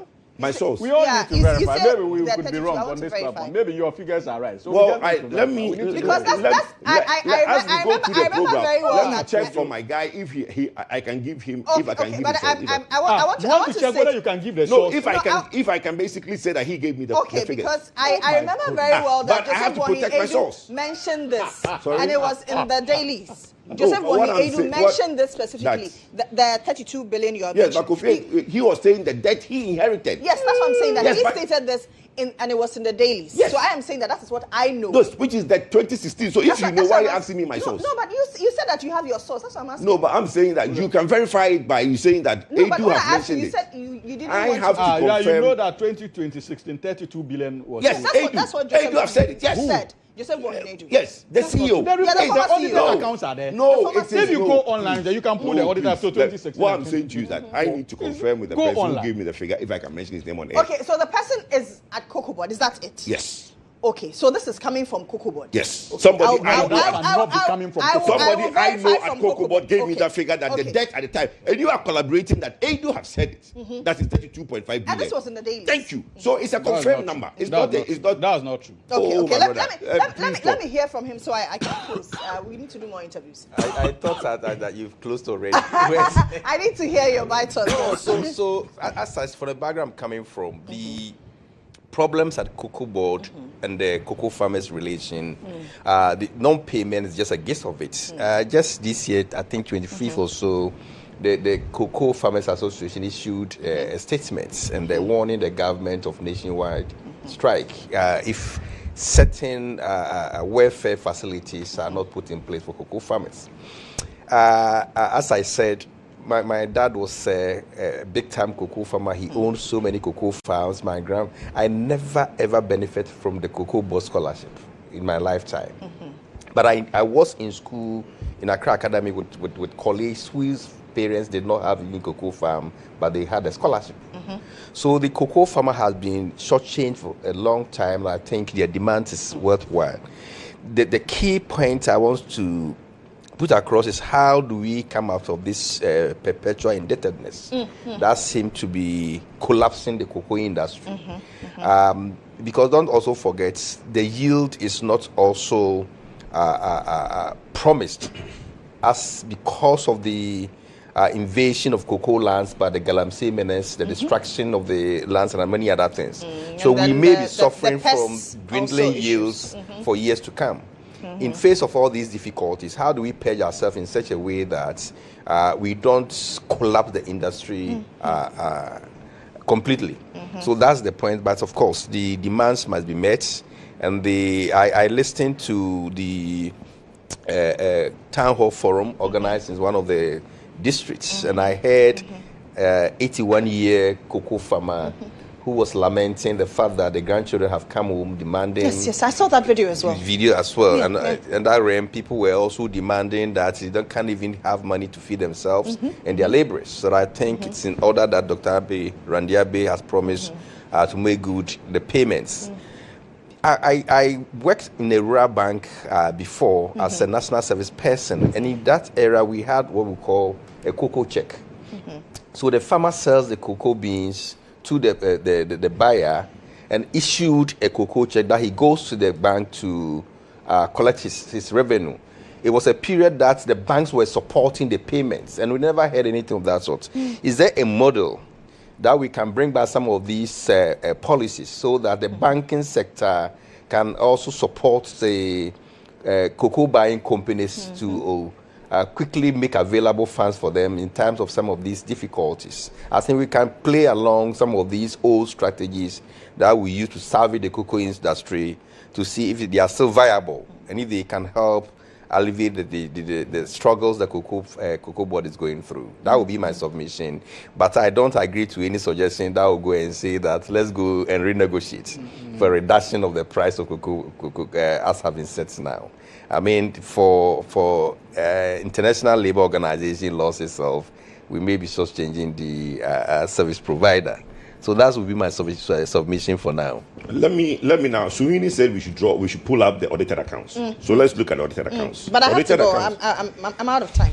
Oh, So quickly, in just 30 accounts. seconds, please. The current liability of Cocoa Board as of 2016-2017 was 1.4 billion, plus the 1.8 billion that they have now taken. But I just told you that the 32.5. I was explaining to you that the 32.5 billion Ghana cedis included a syndication loan of you should listen. Okay. I was explaining that the 32.5 billion was as part of was inclusive of a 1.8 billion syndication loan you guys have taken and used up. Okay. So as at December, January when they took over, the current liability per the audited is 1.4 billion. Plus the audited, the 1.8. So whenever anybody says that the debt as at December 2016 was 32.4 billion, 22.5 billion. It includes the money you have chopped before you left office. Why do you think you took a put it to court? I think that is only fair response. No, you can't. He has just presented. Yes. What he has just presented doesn't make sense to you. Why does Be it make honest. sense? I've explained it. What do you understand from what he has said? I am actually lost, by the way. Okay, so let me explain. Because it's hold on. my Then I actually said to my viewers that if I am lost, then clearly they are lost. So let me explain. You had your time. I want him to You said you're confused. Let me explain. The stipulated, my brother, if you keep quiet, you understand. The stipulated 32.5 billion indebtedness as at December 2016.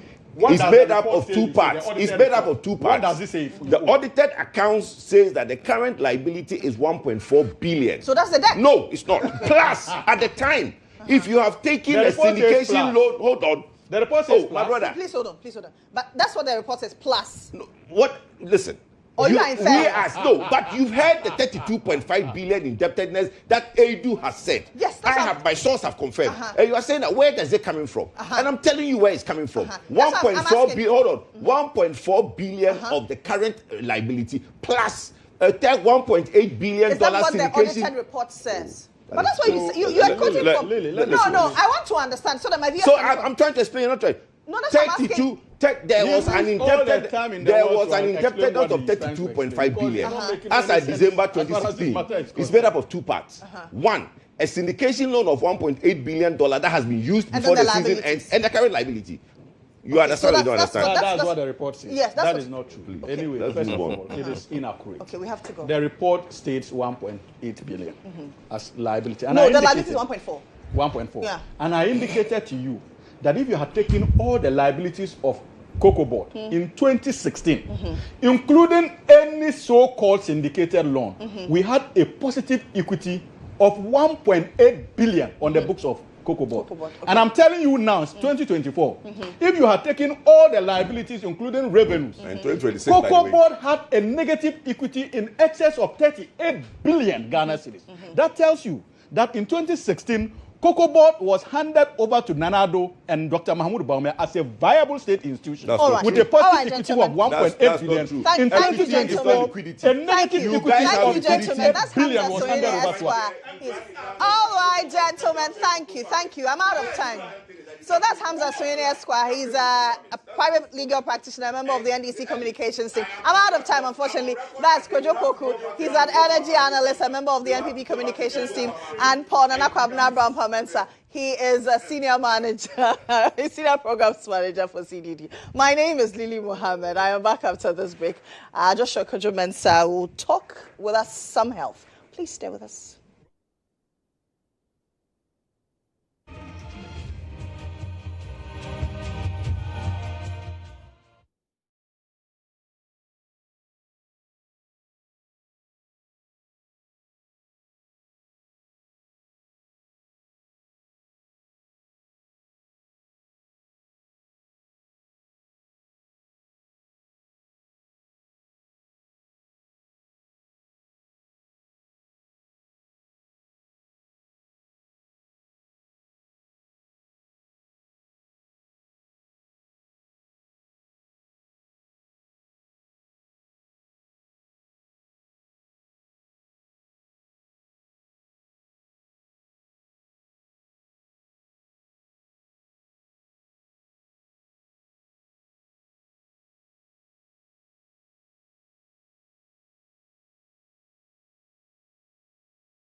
okay to work out and then be fine. So one individual gets that, then we say that this person is mentally healthy. Right. Now, the illness is where an individual loses consciousness, that they can't make informed decisions for themselves, they can't do things right. So we say that many are mad, but few are naked. Yeah. So you realize that the person isn't naked, but whatever the person is doing is not based on conscious thinking. They are doing everything on reactions, they are doing everything on emotions, and when it's happening that way, then it means the person is getting to illness, but not there. But once they get to illness, then that is lunacy, where they now start taking medication. We take them to the psychiatry. Now, in between mental health and then mental illness, there's a big gap. Okay. And that's where a lot of people find themselves. And that's the mental health challenges, or in some cases, disorders. So you can find someone who is always angry, reacting, but still fine and working. The person is not ill, neither healthy. The person is within the disorder. So we always say that do not allow your mental disorder to take you to mental illness. Yeah. Right. And you said that people are in that bracket. Yeah. So how do we get people out of that bracket and bring them towards the side where they are healthy? Exactly. So that is the psychoeducation. And that is what is done through counseling. Okay. So the goal is mental health. The process to be healthy is through counseling, through psychological support, through re-engaging, recreating. So the process of taking people through steps, therapeutic steps, for them to gain mental health and maintain as the counseling process, which we do. Right. I hope you get it. Yeah. Interesting. Now, Isaac, there are a lot of people who would not show up because of the stigma that is attached to, mental health challenges and all of that. How do we as a society evolve and move from that? Okay, thank you. So what we need to do is, just like we've come to do the sensitization, we need to create more awareness to the public space so that they get to know what mental health is and what the illness aspect is. Because sometimes it's just because we lack the understanding. That is why we seem to find ourselves being stigmatized. Because, for instance, if you are, just like I can walk into a pharmacy shop when I have a headache, I should be able to be bold enough to walk to the counseling expert and then for an intervention. Please, do you get it? Yes. So I think that there should be so much education on what mental health is. Mental health isn't probably a sickness. No, it is. We want to know your health mentally. That is what it seems to assess where you are. Where you are. And it's good to know so that you can take measures. Exactly. If you don't know, you think you are okay, but you're not. Okay, exactly. So more education should be done so that at least the public can know what it entails. And then avoid some of this stigmatization and what have you. Very, very interesting and very proper. But look, in terms of TUSI and the work that you are really doing, and what are you embarking on currently? Okay, so currently we have number of programs to promote mental health. The first one we are looking at, it's promoting mental health in the body of Christ. Okay. Now, we are saying body of Christ, but we also extend it to other religion. All right. Now, in the religious setup, it is assumed that people who are religious are 100% correct. But the reality is that everyone in a religious setup is a wretched soul, someone who wasn't fine and is seeking support. So we come to the religious sector, we preach, we offer, give offering and all that. But who is interested in the mental health of the individuals in church? So we are saying that pastors, church leaders, if anyone in the religious sector is hearing us, it's not enough preaching. It's good. It's not enough offering tithes and all that. We should be concerned about the members and their mental health. What is happening in their marriages? How is their career? How are they coping with normal life stresses?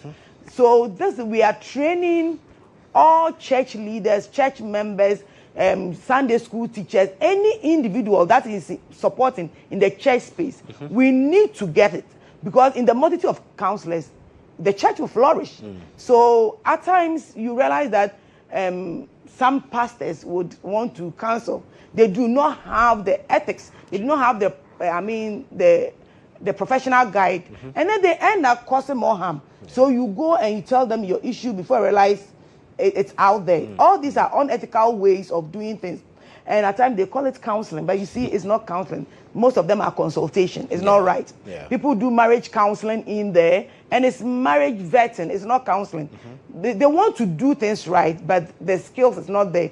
They should come for us to train them. And that's the gap you're feeling. That's the gap we are feeling. So when you come in there to see, we'll give that training so that within the church you do that. Now, corporate body, every employer is looking for productivity.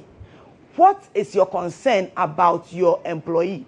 A lot of workers are going through issues when they are sick, when they have issues at home, even cooperating with individual people within the workspace. Who is taking care of them? How many corporate bodies in Ghana can boast that they have counselors, they have psychologists attending to their workers? And people die slowly. Right. Workloads. So we are also there to train HRs and leaders in mental health. Right. Now let's go to our education sector. GES is doing so well, but it's sad to say here that when you go to the very basic level of our educational sector, which is the primary, we don't have professional counselors.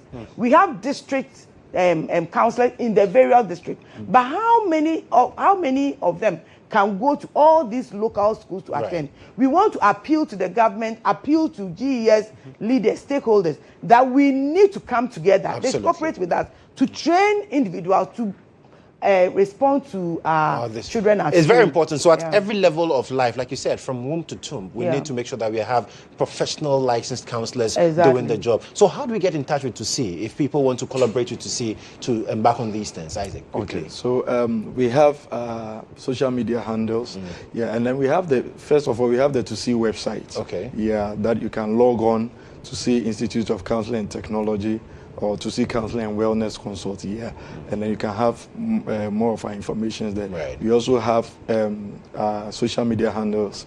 We are To See Organization Institute throughout, what do we call it? The Facebook. Right.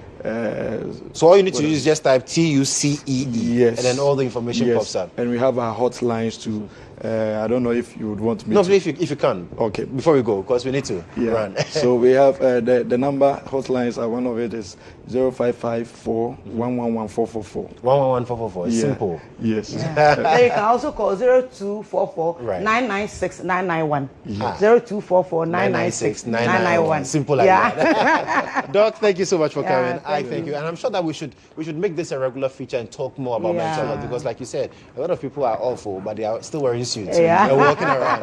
All right, so some people are celebrating their birthdays today. Let's make the day a lot more special for them on the show. Happy birthday. Right.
About Gold Board, because in this month of February, Gold Board Jewelry has a lot of packages for you. The Valentine's package is also coming up, Promise Made in Gold. And you recall last week when we had a conversation about that. They said if you want to surprise your loved one in this month of love, they've got a special package for you. So locate Gold Board Jewelry in all their shops across the country, even in Accra and also in Kumasi. And remember, if you want to say I do, if you want to ask that question, make sure you're saying it in gold. And also MTN says in this month of love, they are connecting families. Imagine walking into a home, the mother is busily enjoying her movie on Netflix, the father is watching his game streaming, the children are also streaming content online seamlessly, no buffering, no stoppage. That's what MTN fiber broadband provides for you. So quickly log on to the My MTN app, choose broadband, or you can just dial *5057# to get your preferred unlimited MTN fiber package.